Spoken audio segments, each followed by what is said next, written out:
Hello and welcome to Love Anything Art.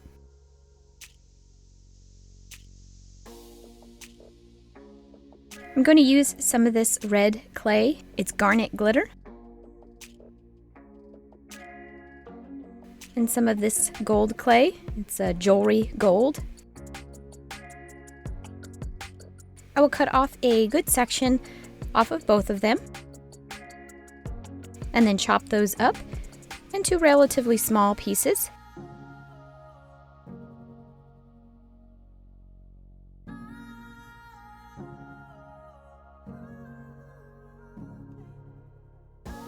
Once they're all chopped, I'll give them a good mix to get all the colors together and not in one clump. And then I'll place this on some parchment paper.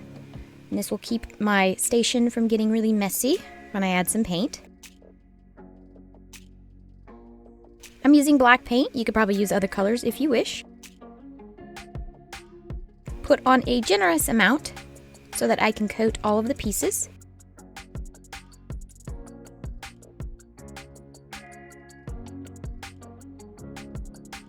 And then I'll just use this metal tool and just give it a good mixing, being sure to coat all pieces.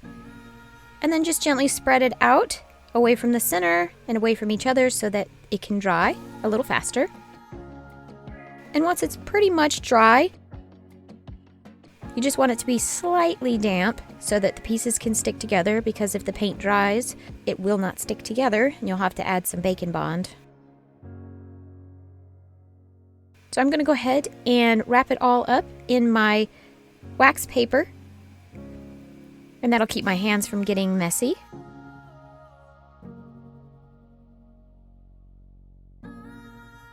You just want to keep squeezing until you get all the pieces together into a nice tight ball.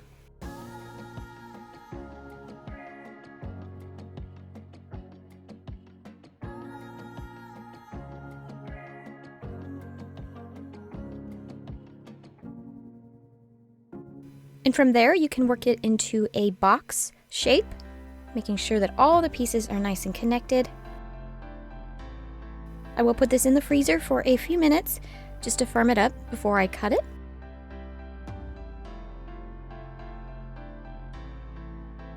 And I do like to pre-mark my lines before I cut so that I make sure that my slices are pretty much even before slicing through my clay.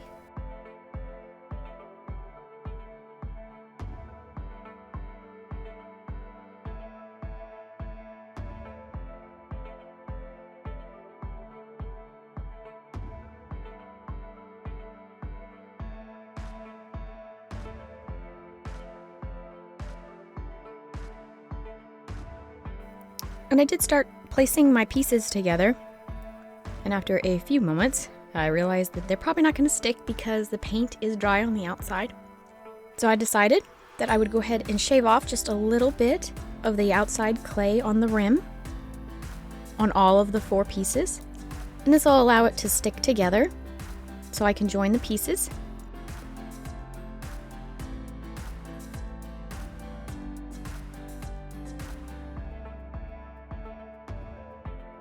To ensure that they stick, I added a little bit of Bacon Bond to each of the sides, just a very small amount, and just use my fingers to smear it around.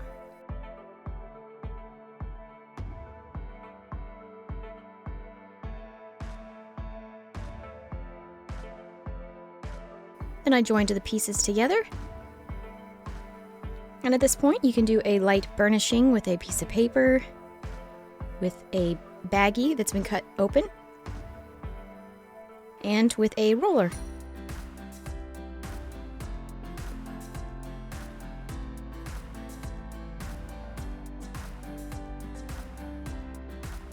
Just be sure to roll in all directions. That way you can keep your shape and you don't distort anything.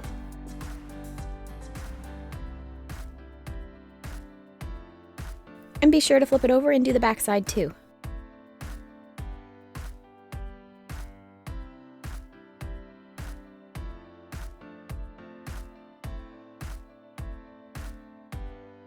I'm going to use some gold clay, and this one is just called Gold. It's a nice brand new pack. But I'll open it up and cut off a good section.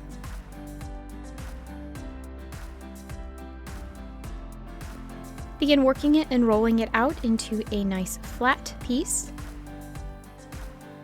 And you do want it to be pretty thin.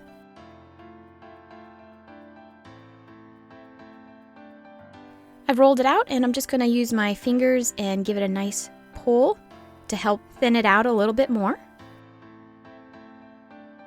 Just gently stretching it between my hands. And then I'm going to place this on the clay, the top side of the clay. And then you can flip it over and cut off all of the excess gold clay. Save that stuff for a future project. And this is a stencil I have. I did go crazy on Amazon and bought a whole bunch of stencils. So if you are interested in these, I will put a link in the description box below, and you can check them out too.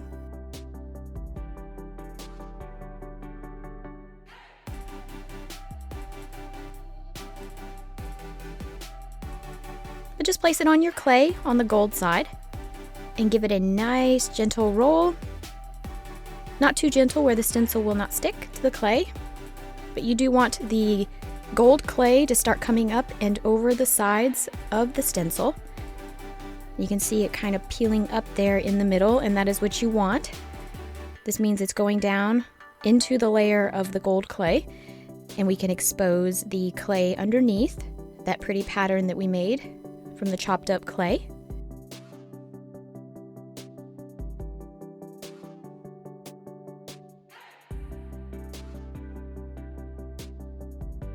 And then just take the edge of your tissue blade and then just start scraping away that gold layer.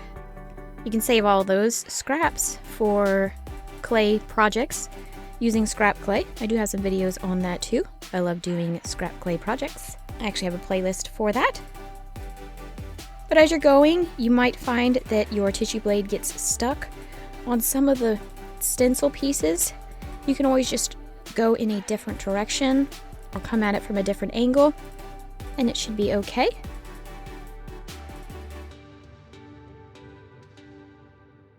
And then give it a nice gentle roll again, and this will make sure that you have an indentation where all the stencil is. Gently start peeling up your stencil. This was kind of the difficult part. You don't want to mess up your design, so you want to do it very slowly. And I'll start at one corner and I'll go to the other corner, and then I'll start doing it on the other side. Just peeling it up very slowly.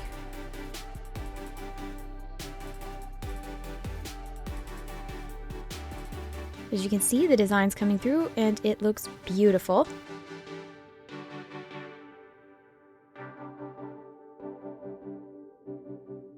Easy and fun. You could do a whole lot with this idea of removing that top layer and leaving just the stencil design behind. I'm sure you can come up with a whole bunch of stuff. You creative people, you.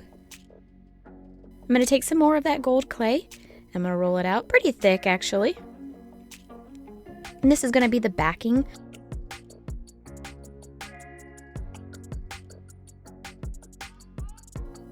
So I have it on there. I'll just use my fingers to work out any air bubbles.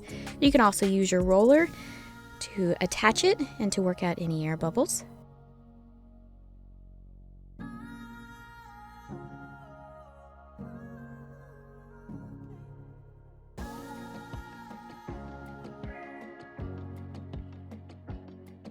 Clean off my workstation, flip it over, and then go ahead and cut off all of that excess gold clay.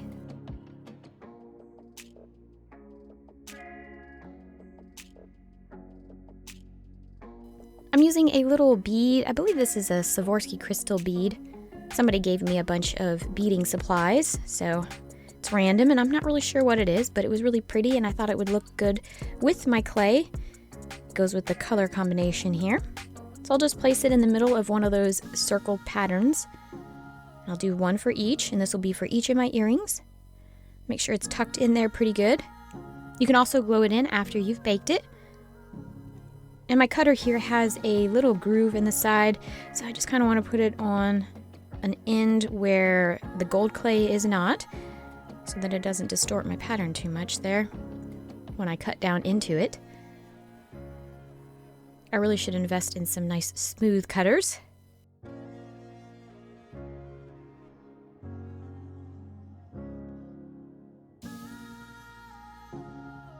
And for the top parts of my earrings, I'll just cut out 2 circles with this small circle cutter. And then in the middle, I'll cut out an even smaller circle, and this is a pencil top eraser cap from one of those mechanical pencils. I'll just try to place it as close to the center as I can, and then press down. I'll make 2 of those. Time to place in your eye hooks. I'll put one in the larger piece, and then on the smaller piece, I'll put one where my top will be, and then one directly across from it on the bottom. And this will hang down so that I connect my large piece to my small piece.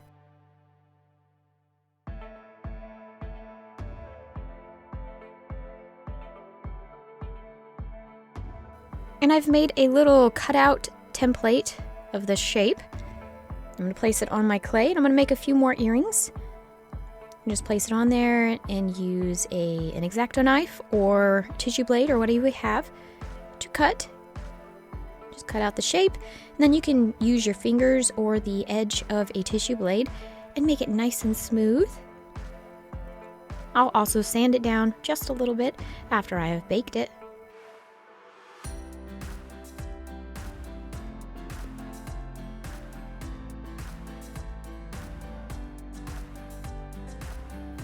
And for the tops of these, I'll take a cutter and I will make 2 circles. I did dip it in water before cutting, and this will allow the cutter to not stick to the clay. And this was actually a cap that goes to like a makeup pencil, like an eyebrow pencil. Finished up the eyebrow pencil, and I have a nice little cutter now. I'll smooth it out between my fingers.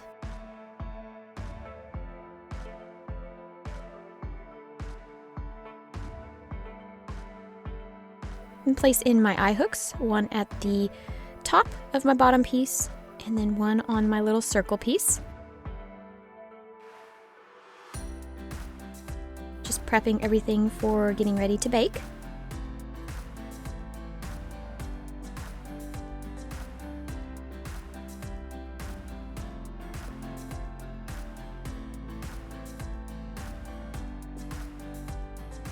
And for another pair of earrings, I'm going to use some of that leftover clay, use my medium-sized circle cutter. I'll cut out 2 shapes, and then with each of those, I will bend it and mold it into kind of a heart shape so that it fits down inside of my heart mold.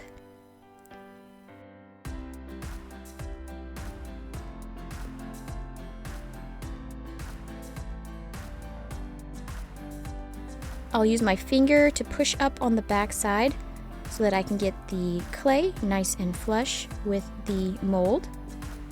Once I have it worked in there, you can let go of the back side and it'll suction cup down into the mold.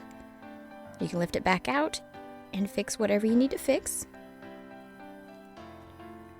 And then use a roller to gently roll to get that shape down into the mold with no air bubbles in there. Just shave off all the back. That pattern is actually kind of pretty.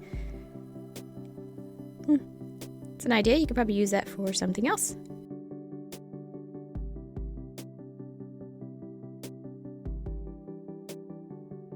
And then just gently pop it out of the mold.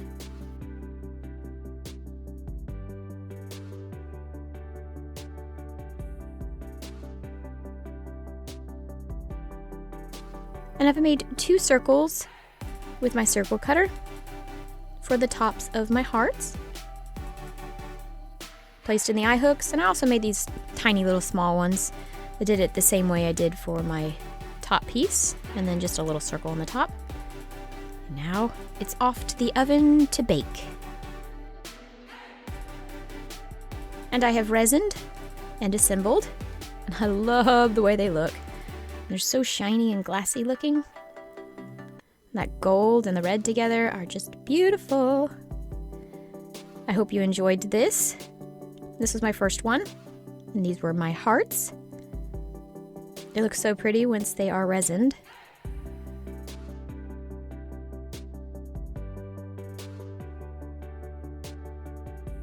And then my last little tiny pieces for you folks that like tiny jewelry. Thank you so much for watching. Bye!